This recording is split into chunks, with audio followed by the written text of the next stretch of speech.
Hi guys, आपका स्वागत है आपके अपने चैनल वांगचुन यूनिवर्स में। गुड लक बैड लक का सेकंड एपिसोड अपडेट कर रही हूँ। जहाँ से स्टार्ट किया था, जहाँ से ख़त्म किया था वहीं से स्टार्ट करते हैं। तो स्टार्ट करते हैं कि हमारा जो विंग होता है वो जब अपने डेस्क में यानी अपने जगह में प्लेस में बैठा होता है ऑफिस में, तो जैसे वो उसका हाथ पकड़ता होता है वेंचाओ, तो हमारा लैंजन आके बोलता है विंग ये फाइल है जो तुम्हें फ़ौरन कंप्लीट करनी है और तुम कहीं जाओ तो मुझे बता देना, और तुम्हें लीव नहीं मिल सकती क्योंकि तुमने आज तुम्हारा फर्स्ट डे है। मेरे से बगैर बोले मत कहीं भी जाना, ठीक है ना। ये ऑफिस है, तुम्हारे दोस्तों का कोई फ्रेंडशिप अड्डा नहीं है जो तुम किसी के साथ भी मुंह उठा के चले जाओ। तो विंग ऊपर देख के आंखें नीचे कर लेता, बोलता सॉरी सर मैं ऐसा कोई नहीं करूँगा। और वेंचाओ विंग को बोलता है चलो विंग मुझे तुमसे बात करना है। तो विंग बोलता है सॉरी मैं यहाँ जॉब करने आया हूँ और कहीं से भी आप मुझे बोलेंगे तो मैं जाऊँगा नहीं, और आप इसके हक से मुझसे कह रहे क्या मेरी इंगेजमेंट आपके साथ हुई है या मेरी मैरिज आपके साथ फिक्स हुई है। तो प्लीज़ आप जाइए, आपने जो भी पैसे दिए वो जाके मेरी माँ मेरे फादर को जब होश आएगा तो उनसे आप मांगिएगा, मुझसे नहीं। मैं आपका कोई कर्जा नहीं हूँ, मैं आपका कोई एम्प्लॉय नहीं हूँ जो आप मेरे ऊपर हक जमा रहे। तो प्लीज़ मेरे लाइफ से दूर रहिए, मेरे लाइफ में ज़्यादा इंटरफेयर मत किया। वो जैसे वो उसका गला पकड़ने वाला होता है, लैंसन आके बोलता है ये मेरा ऑफिस है, तुम्हारा लड़ाई करने का अड्डा नहीं। अगर 5 मिनट में यहाँ से गायब नहीं हो तो पुलिस को फ़ोन कर दूंगा, वरना तुम जानते नहीं हो मुझे अच्छी तरह से। अब वहाँ से मिंगिया आके बोलता है तुम कौन होते इसे इस तरह डराने वाले, ये मेरा दोस्त है, अगर विंग को चाहता है तो विंग को उसके पास जाना ही पड़ेगा। तो बोलता है तुम किस हक से ऐसा कह रहे हो। और वो झगड़ा देख के जेबूजन आके बोलते हैं क्या विंग जातना चाहता है कि नहीं, पहले विंग से पूछ ले। तो विंग बोलता मैंने इसे साफ साफ बता दिया है ब्रदर कि मैं इसके साथ कहीं नहीं जाना चाहता, मेरी कोई इंगेजमेंट नहीं हुई, ना ही मैं इससे प्यार करता हूँ, ना ही मेरा लवर है और ना ही मेरा मंगेतर, ये मेरा कुछ भी नहीं है। इसने जो 30 लाख रुपए मेरे फादर को दिया था बीमार होने के बाद में, वो पैसे हम इसे बाद में हम वापस कर देंगे, पता नहीं और कितने लिए, लेकिन मुझे जहाँ तक याद है 30 लाख ही होंगे शायद, ठीक से मुझे याद नहीं है। तो लैंजन एक चेक साइन करता है, बोलता है ये लो विंग 30 लाख रुपए, और उसके मुँह पे मारूँ। तो वेंचा बोलता तुम क्यों दे रहे हो, इसलिए दे रहा हूँ मेरा एम्प्लॉयर है, आज नहीं तो कल वो मेरे साथ यहीं पे रहेगा, और जब तक उसके पैसे क्लियर नहीं हो जाते ये जॉब वो नहीं छोड़ेगा। वो एक बोलता है अपने दूसरे इंसान को कि इधर आओ और एक एग्रीमेंट बनाओ, विवुजान को इतना पैसा देने के बाद में वो जब तक क्लियर नहीं होता वो जॉब वो छोड़ नहीं सकता है, ये बोलता है। और वो थोड़ी देर में वेंचाओ के सामने आधे घंटे में पेपर आता है, विंग साइन करता है, बोलता मैं यहाँ से इनका लोन का हकदार हूँ, तुम्हारा नहीं है, तुम्हारा 30 लाख का चेक है। वो बोलता नहीं वेंचाओ को देना वेस्ट है, अगर इसको दिया इसने फाड़ के फेंक दिया है तो ज़रूरत नहीं है। और वो अपने सेक्रेटरी बोलते हैं वेन रोहन को जाके उसके ऑफिस में दे दो और उसको बोल दो उसने जो भी पैसे विंग को दे और कितने बैलेंस से बता दे, हम वांग से क्लियर कर देंगे कि आज। और हाँ वेंचाओ मैं तुम्हें एक बात और बता दूँ, मैं विंग से बहुत प्यार करता हूँ, विंग मेरा बचपन का दोस्त है। विंग की आंखें बड़ी बड़ी हो जाती हैं और बोलता तुम्हारे सामने मैं आज इसे अपना मंगेतर बना लेता हूँ ताकि तुम दोबारा से कोई परेशान ना करो। और वो विंग से पूछता नहीं है और फ़ौरन अपनी मदर की रिंग निकाल के उसको पहना देता है, बोलता है ये मेरी रिंग है wing, I am so sorry मैंने तुमसे पूछा नहीं लेकिन मुझे माफ़ कर दो। और वो रिंग पहना देता है और जेबूजन बोलते हैं 1 मिनट रुको, ये माँ की दूसरी रिंग है, ये तुम इसको पहना दो, बाद में हम रिंग दूसरी देख लेंगे। और जैसे ही वो रिंग उसको पहनाने वाला होता तो उसके फादर बोलते हैं रुको ये जेबूजन तुम्हारी रिंग है, 1 मिनट रुको। और वो निकालते बोलते ये मैंने आज से कई वर्ष पहले अपने वाइफ के लिए लिया था, उसके अंकल बोलते हैं, लेकिन आज तो वो है ही नहीं है, उनका एक एक्सीडेंट हो गया था, तो ये मैं रिंग तुम्हें देता हूँ, तुम लैंसन को पहना दो मेरी तरफ से। तो हूँ बोलता है, वो पहना, बोलता आज से ये दोनों एक दूसरे के लाइफ पार्टनर हो गए। तो वेन रोहन और मिंगिया तुम दोनों का अब कोई मतलब नहीं, तो यहाँ से चले जाओ। वैसे भी मिंगिया तुमने मेरे भाई के बेटे से तो जेबूजन से तुमने रिश्ता तोड़ ही दिया है, तो तुम जाओ, तो नहीं मुझे से प्यार करते हो तो वहीं पर जाओ। तो बोलता ठीक है, बोलता है, और वो चले जाते हैं दोनों। और वेंचाओ बोलता मैं तुम्हें इतना आसानी से नहीं छोड़ूंगा, बोलता हाँ तुम्हें जो भी करना है वो तुम बाहर जाके करो, मेरे ऑफिस से अंदर नहीं, अंदर मैं जो करूँगा तुम्हें पता भी नहीं चलेगा। और वो मुंह उठा के वहाँ से चले जाता है गालियाँ देते देते। अब यहाँ से दिखाते हैं कि लैंजन घुटनों के बल बैठ के बोलता है आंखों में आंसू लेके वी मुझे माफ़ कर दो, मैं बचपन से तुमसे प्यार करता हूँ, तुम्हें ही ढूंढता था। जब ब्रदर ने फ़ोटो में दिखाया कि वो बचपन का इंसान कोई और नहीं तुम हो, तो मेरे दिल में फिर से चाह जागी और मेरा दिल ने कहा कि मुझे तुम्हें प्रपोज़ करना चाहिए। मैं तुम्हें खोना नहीं चाहता विंग, अगर तुम चाहो तो ये एंगेजमेंट तोड़ सकते हो, तुम वक्त ले लो लेकिन रिंग मत उतारना जब तक तुम्हारे दिल में क्लियर ना हो जाए। तो बोलता हूँ, बोलता है, तो बोलता क्या मैं आज छुट्टी ले लो, बोलता नहीं विंग आज मत जाओ, मेरा दिल कहता है आज तुम बाहर जाना ठीक नहीं। तो हूँ बोलता है, वो पढ़ने लगता है। अब यहाँ से दिखाते हैं शाम के 7:30 हो जाते हैं। लैंजन विंग जब जा रहा होता है उसका हाथ पकड़ के अपने गले लगा लेता है और उसके माथे में किस करके बोलता है आज के लिए मुझे माफ़ कर दो विंग, प्लीज़ विंग मुझे छोड़ने के लिए बारे में मत सोचना, एक मौका दे दो ना हमारे प्यार को, प्लीज़ विंग बोलता है तुम मुझे डेट क्यों नहीं करते हो? तो बोलता है लेकिन लोग कहेंगे कि मैंने तुम्हें पैसे के लिए फंसाया। तो बोलता है लोग ऐसा कुछ नहीं कहेंगे, हमारी बचपन की फ़ोटोज़ है, ज़रूरत पड़ी तो हम उन्हें दिखा देंगे। और वो बोलता है लेकिन कुछ वो जब जैसे बोलने वाला तो लैंजन उसको अपना किसी एक पैशनेटली किस कर देता है और वो बोलता है करता है। तो बोलता है प्लीज़ विंग मुझे करने दो ना, मैं बहुत मिस किया है तुम्हें। और इसी तरह बोलता है और उससे किस करते करते वो एक मॉल में एक वॉल के पास उसे पीछे पुश करके उसे पैशनेटली किस करता है। विंग की आंखों से भी आंसू निकलते हैं और तो वो रुक जाता, बोलता है क्या मैंने तुम्हें हर्ट किया? तो बोलता है नहीं, मैंने कभी सोचा नहीं था कि भगवान मुझे इतना प्यार करने वाला इंसान दे देंगे जो मुझसे बहुत बहुत बहुत ज़्यादा प्यार करता। मैंने तो गॉड से कभी ये मांगा ही नहीं था और उन्होंने बगैर मांगे तुम्हें दे दिया।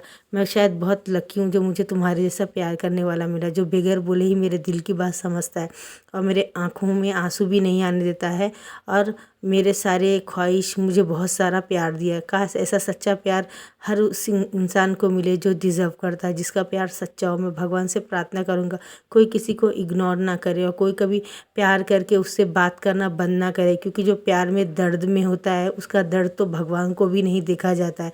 इसलिए हम जिससे भी प्यार करते हैं हमें उसे इग्नोर नहीं करना चाहिए, हमें उन्हें बहुत एक मौका तो देना ही चाहिए। कोई भी गलती हो या कुछ भी हो तो हमें उन्हें फ़ौरन एक मौका देना चाहिए और उनके सवाल और उनके तकलीफ़ों को सुनना चाहिए, क्योंकि प्यार में जो इंसान रहता है वो अगर उससे गलती हो गई तो हमें उसे एक मौका देना चाहिए। ये नहीं है कि हमें गुस्सा होकर उससे बात करना बंद कर देना चाहिए। ये जब विंग बोल रहा होता तो बोलता क्या तुमने कभी किसी से प्यार किया है? तो बोलता नहीं, ये प्यार की फीलिंग बहुत दर्द होती है, बहुत दर्द होता है। मैं जब कॉलेज में था तो मैंने किसी को प्यार किया था, मियान को, लेकिन उसने मुझे हर्ट करके वेंचाओ के साथ चली गई थी। उस दिन से प्यार के नाम से मुझे बहुत तकलीफ़ होने। बोलता प्यार अगर आपने दुनिया में इस दुनिया में आप कुछ भी करो, लेकिन अगर प्यार नहीं किया तो आपने कुछ भी नहीं पाया। भगवान का बहुत गिफ्ट होता है प्यार। आप प्यार करो और उसमें टूटो और फिर किसी को टूट के प्यार करो और सच्चा प्यार आपको मिल जाए तो उससे बड़ी खुशनसीबी कौन है। और जो हमको प्यार करता हमें उससे प्यार करना चाहिए। ये नहीं कि कोई और आप मैं जिससे प्यार करूँ उससे शादी हो, ऐसा नहीं। जो मुझसे प्यार करता मुझे उसी से शादी करनी चाहिए और वो मुझसे जितना भी ज़्यादा प्यार करेगा तो मुझे अपने आप को लकी समझना चाहिए, क्योंकि हर वक्त वो सिर्फ मुझे ही मैसेज, मुझे ही कॉल, मुझसे बात करता रहता है और बहुत सारा इस बात का सबूत भेजता रहता है कि वो आपसे बहुत प्यार करता है। वो आपके बगैर रह नहीं सकता। वो आपको रो के भी रिप्लाई देता है, आपको हंस के भी रिप्लाई देता है, फिर भी आप उसका फ़ोन नहीं उठाते, इग्नोर करते हो। उसे पता भी नहीं कि आप कैसे हो, आपकी आवाज़ कैसी, उसके बाद भी वो आपसे प्यार करता है। उसने आपको देखा भी नहीं फिर भी आपसे प्यार करता है। ऐसे इंसान को आपको कभी रुलाना नहीं चाहिए और आपको उसको कभी तकलीफ़ नहीं देनी चाहिए। ऐसे इंसान को आप इग्नोर करेंगे शायद भगवान आपको कभी माफ़ ना करे, क्योंकि प्यार में भगवान बसता है। ये बात विंग बोलता है, वो बोलता है। दूसरे दिन से वो लोग डेटिंग करना शुरू करते हैं और वो एक दूसरे से बहुत प्यार करता है। अभी ये सब हमारे विंग के घर के हालात भी अच्छे हो गए थे और धीरे धीरे उसके फादर को भी थोड़े बहुत इम्प्रूव होकर उसकी हालत अच्छी होने लगती है। अब उसके फादर चेयर में बैठ रहे होते हैं और आंखें खोल रहे होते हैं, हर सवालों का जवाब दे रहे होते हैं। बस सिर्फ लैंजन की मम्मी ठीक नहीं होती है। अब यहाँ से लैंजन को पता चलता है कि लंदन से एक डॉक्टर है जो वो आने वाली है और उनको ठीक कर सकती है शायद। तो वो जब जाता है तो देखता है कि वहाँ पे वो खड़ी रहती है दिलरुबा। वो बोलती है कि हाय लैंजन तुम कैसे हो? बोलता है मैं अच्छा हूँ, क्या तुम मेरी मदर को ठीक कर सकती हो? तो बोलता है हाँ क्यों नहीं, हम ट्राई तो कर सकते हैं ना, हम तो सिर्फ ट्राई कर सकते हैं, बाकी तो गॉड के हाथ में ही है ना। ये बात जब बोलती तो बोलता है हाँ ठीक है। तो यहाँ से दिखाते हैं कि उसकी मम्मी को थोड़ा सा वो लोग एक्सरसाइज करवाते हैं, उसकी मम्मी को बहुत अच्छे से देखते हैं और थोड़ी दिनों के बाद में उसकी मम्मी को ऐसे 1 ईयर बहुत एक्सरसाइज होता है, बहुत कुछ चलना गिरना या उनको जिस तरह से ट्रीट करते उस तरह से पूरी एक्सरसाइज करवाने के उनकी मम्मी की हालत थोड़ी अच्छी होती है। अभी यहाँ से विंग के फादर भी थोड़ा हंसना रिएक्ट करना शुरू करते हैं। तो लैंजन के अंकल और वो आके बोलते हैं कि हमने विंग की इंगेजमेंट करने के लिए कहा। अभी 3 साल हो गए हैं, 3 साल में आप भी काफ़ी अच्छे हो गए, भगवान का ऊपर हमें विश्वास है शायद लैंजन की मम्मी भी ठीक हो जाए तो सब कुछ अच्छा है। तो वो बोलते हम इंगेजमेंट कर रहे हैं कि आपको कोई प्रॉब्लम तो नहीं है ना? तो बोलते नहीं हमें कोई प्रॉब्लम नहीं। अब जियान चैन भी आता है और आके जब देखता है तो जेबूजून को जियान चैन बहुत पसंद आता है। रोज़ के पीछे पीछे घूमते तो वो हमारे जियान चैन नाक से कट के बोलता है मेरे पीछे मत घूमो, मुझसे दूर रहो, इस तरह क्यों मुझे बार बार घूरते रहते हो।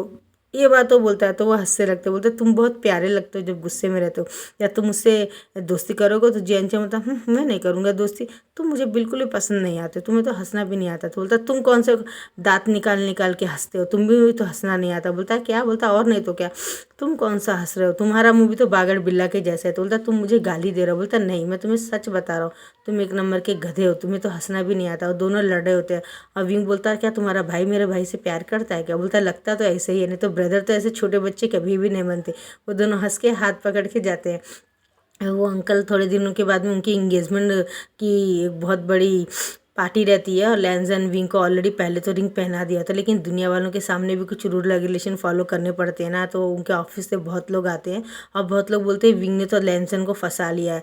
और एक बार जब लैंसन सुनता तो उनको बोलता बकवास बंद करो, यहाँ काम कर तो काम करो, वरना यहाँ से निकल जाओ, वो मेरा बचपन का दोस्त है, मेरा बचपन का प्यार है करके बोलता है। और वो इंगेजमेंट की फ़ोटोज़ जब खिंचवाता है तो मीडिया वालों को बोलता है कि वी भुजान कोई और नहीं, मेरा बचपन का प्यार है, और हम दोनों छोटे से बड़े एक साथ ही हुए हैं।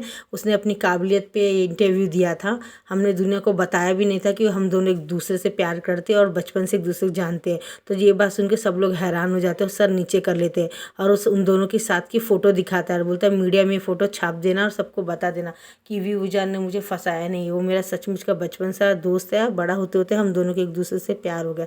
अब कुछ दिन ऐसे ही निकलते हैं, और यहाँ से दिखाया जाता है मिंग्याओ को बहुत गुस्सा आ रहा होता है, और वेंचाओ को भी बहुत गुस्सा आ रहा है। तो वेंचाओ को मियान बोलते तुम्हें गुस्सा किस बात का आ रहा है, वी भुजान के बारे में गुस्सा आ रहा है या मिंग्याओ तुम्हें जेबूजन के साथ जियान चैन है वो गुस्सा आ रहा? बोलता हम दोनों को गुस्सा इसलिए आ रहा है कि हमारे पार्टनर के साथ वो दोनों क्यों हैं।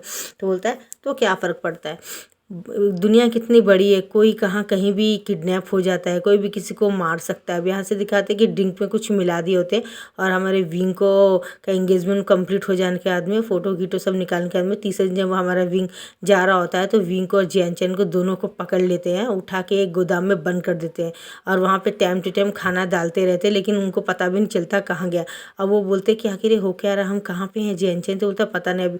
अब विंग को जब उठा लिया जाता है तो ये बात उनके घर में पता चलती है, और वो लोग बहुत ढूंढते लेकिन विंग मिलता नहीं। अब 15 दिन हो गए तो विंग को बहुत ड्रग्स दिया जाता है ताकि उसको कहीं और दूसरे देश में जाके बेच दे और वेन रोहन उसका फ़ायदा उठा सके। अब यहाँ से दिखाते हैं कि हमारे वेन रोहन के पास एक बंदा काम करता था, उसका नाम क्या बोलते हैं वेल्डिंग था। वो वेल्डिंग जब देखता है कि विंग बहुत अच्छा है, उसके साथ ये लोग कुछ गलत करने वाले, तो फ़ौरन वो बोलता है कि तुम होश में आओ, तुम्हारे पास कोई नंबर है क्या? तो वो एक सेल निकालता है और बताता है, उसमें फर्स्ट नंबर लैंजन का रहता है। वो फ़ौरन उसे नंबर और लोकेशन सब भेज देता है। और जैसे मैं वेन रोहन आता है और मिंग्याओ आता है जियान चैन को साथ कुछ बुरा करने के लिए, तो हमारा जो वो होता है वेल्डिंग होता है, दोनों को पीछे से लकड़ियाँ मारता है और उन दोनों को उसी रूम में बंद करके वी भुजान को लेके जाता है। लेकिन 3-4 लोग पकड़ लेते हैं वेल्डिंग को और बहुत मारने लगते हैं, और विंग और जियान चैन तो नशे में रहते हैं, उन्हें कुछ समझ में नहीं आता है। और वेन चाओ आके वेल्डिंग को बहुत मारता है, और विंग बोलता है उसे मत मारो, उसने मेरी मदद की, प्लीज़ उसे मत मारो। और वो जैसे उसको बोलता आप तुम्हारे साथ और बहुत यहाँ पे जितने भी लोग हैं सब तुम्हारे साथ जबरदस्ती करेंगे, सब तुम्हारा रेप करेंगे जब तुम्हें पता चलेगा। और ये बात सुन के जियान चैन विंग के गले लगता है, ब्रदर ये क्या करेंगे, क्या हमारे साथ बुरा करेंगे? जैसे वो उसके कपड़े फाड़ने वाले होते हैं, पीछे से एक डोर जोर से खुलता है और लैंजन और जेबूजन उनके साथ पुलिस भी आती है और उन दोनों को पकड़ के लेके जाती है, और विंग भाग के लैंजन के गले लग जाता है और जेबूजन के हमारा जियान चैन, और बहुत ज़ोर से रोता है, अच्छा तुम लोग आगे हो, हमारे साथ गलत करने वाले तो हमारा रेप करने वाले थे, गॉड थैंक यू आप लोग ने इनको टाइम से भेज दिया। और वेल्डिंग को बोलता है इसे हॉस्पिटल ले चल, इसने हमारी बहुत मदद की, इसने तुम लोग को मैसेज किया था, इसने तुम्हें एड्रेस भेजा था। और वो जल्दी से अपने वांग्स के हॉस्पिटल ले जाते हैं। वहाँ ले जाके दिखाने के बाद उन्हें पता चलता है कि वेंगिंग की तबीयत काफ़ी हद तक ठीक है, लेकिन काफ़ी गहरी चोट लगी है। अब जब बात उसे पता चलती है तो वो बहुत उसके रिश्तेदार बहुत रोते हैं, और वो जब आते हैं आके देखते हैं तो उसकी एक दोस्त रहती है, वो बोलती वेंडिंग तो अनाथ है, उसका कोई भी नहीं, कि ये मैं इससे बहुत प्यार करती हूँ, थैंक यू सो मच इसे बचाने के लिए। और उसके साथ बैठती है, डेली आके उसे देखती हुई। जब देखते हैं कि वेल्डिंग का होश आ गया तो वो लोग बोलते तुम हमारे साथ हमारे घर में रहो, तुम अनाथ नहीं हो। विंग बोलता तुम मेरे एक छोटे भाई हो, तुम मेरे साथ चलो। अब यहाँ से दिखाते हैं कि इसके अंकल वो सब कुछ ठीक हो जाता है। वेन रोहन को भी बात पता चल जाती है उसके बेटे ने क्या गलती की है, तो वो उसे थप्पड़ मारते, बोलते तुम्हें ऐसा नहीं करना चाहिए। जब विंग शादी नहीं करना चाहता था तो तुम्हें ज़बरदस्ती करने की कोई ज़रूरत नहीं थी। क्यों बात को बढ़ा के हमारा बिजनेस ख़राब करते हो। लोगों को दोस्त बनाना सीखो, कुछ चीज़ों को इग्नोर करना सीखो, कुछ चीज़ों को छोड़ना सीखो, वरना तुम्हें पता है दुनिया कितनी ख़राब है। एक बार बिजनेस डाउन हो गया तो हम दोबारा ऊपर नहीं ला सकते। मैंने बिजनेस तुम्हारी 30 साल की उम्र में स्टार्ट किया था, समझ में आ गया। 5 साल तुम बड़े हो लैंजन विभूजान से, लेकिन दिमाग तुम्हारा घुटने में है। अभी बिजनेस डाउन होगा तो तुम पता है तुम्हारी पूरी उम्र निकल जाएगी, लेकिन हम इस बिज़नेस को ऊपर नहीं लेके जा सकेंगे। 30 साल लग गए मुझे, अब मैं 60 साल का हो गया। तुम्हें चाहे पाँव में खड़े जाओ, मिंगे हो, तुम्हारा भी दिमाग नहीं है, तुम में कोई जिम्मेदारी नहीं है। अगर होती तो शायद तुम ऐसे बेवकूफ़ भरे काम नहीं करते। और यहाँ से मिंगे के फादर भी आके उसे 2 झापड़ मारते, बोलता पहले तुम्हारी माँ बेअक्कल थी, तुम भी बेअक्कल हो, इसलिए मैं आज तक तुम्हें इस घर का वारिस नहीं मानता हूँ, अपने बेटे को ही मानता हूँ। बेवकूफ़ कहीं के, दिमाग नाम की चीज़ नहीं। मेरे बेटे होने का बहुत फ़ायदा उठाया तुमने। और उन्हें बहुत गुस्सा आता है और वो यहाँ से बोलते हैं कि मैं तुमसे तो बहुत ज़्यादा परेशान, तुमने बहुत डिसअपॉइंट किया मुझे, मिंगाओ बोलते हैं। और यहाँ से बोलने के आदमी वो जाने लगते हैं। अब थोड़ी देर में दिखाया जाता है कि वो बोलता है कि मैं मुझे तो बहुत गुस्सा आ रहा है आखिरकार। तो बोलता है बस ये बात ख़त्म करते हैं, बात ज़्यादा नहीं बढ़ाते हैं, पापा ने और अंकल ने सही कहा। तो बोलते हैं लेकिन, बोलता है लेकिन वेकिन कुछ नहीं, हमें बहुत कुछ इग्नोर करना ही पड़ेगा वरना हमारी लाइफ डिस्ट्रॉय हो जाएगी। विजन से बहुत लोग अच्छे इस दुनिया में हैं। तो मिंगिया बोलता ठीक है, तो हम अब आज से प्रोफेशनल रहेंगे, हम लोग दिल से कोई भी काम नहीं करेंगे, हम दिमाग से। हम बोलता हाँ यही ठीक रहेगा हम लोगों के लिए। अब यहाँ से थोड़े दिन के बाद दिखाए जाते हैं कि वो हमारा जो मिंगिया के जो फादर होते हैं वो आते हैं अपने बेटे जिन जोशीवान का रिश्ता लेके हमारी जियान लियालनी के पास। तो जियान लियालनी बोलती नहीं, मैं शादी नहीं करूँगी, क्योंकि मेरे विंग को आपका बेटा आप लोगों के बारे में पता है, वो लोग मेरे भाई के साथ बहुत बुरा करने वाले थे। तो जिन जोशीवान बोलता मैंने कुछ नहीं किया। बोलता नहीं, अगर मैं आपके बेटे से शादी करूँगी तो मैं अलग घर में रहूँगी, आप लोगों के साथ बिल्कुल नहीं रहूँगी।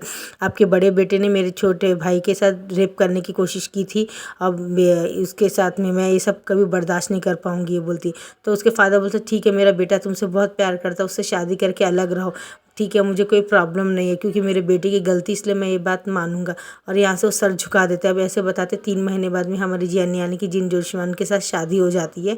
और मिंग्याओ और वंचाओ को उसके फादर लोग दूसरे देश भेज देते ताकि बाकी में दूसरे लोग रिलीफ से रह सके, क्योंकि उनके वैसे रिश्ते काफ़ी ख़राब हो रहे थे। अब थोड़े दिन ऐसे बीत जाता है और लैंजन की और विंग की भी शादी हो गई होती है।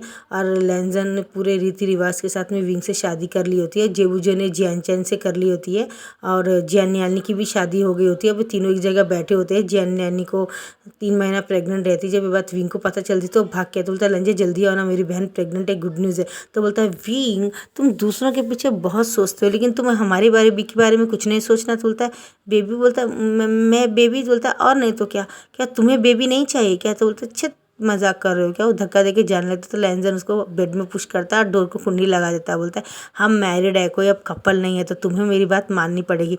और उसके पूरे कपड़े रिमूव करके उससे नेकेड कर उसे बहुत ज़्यादा उसके बॉडी में पूरे किसेस करता है। नेक्स्ट एपिसोड में देखते हैं क्या होता है गाइस। पसंद है तो लाइक से कमेंट कीजिएगा। Bye bye.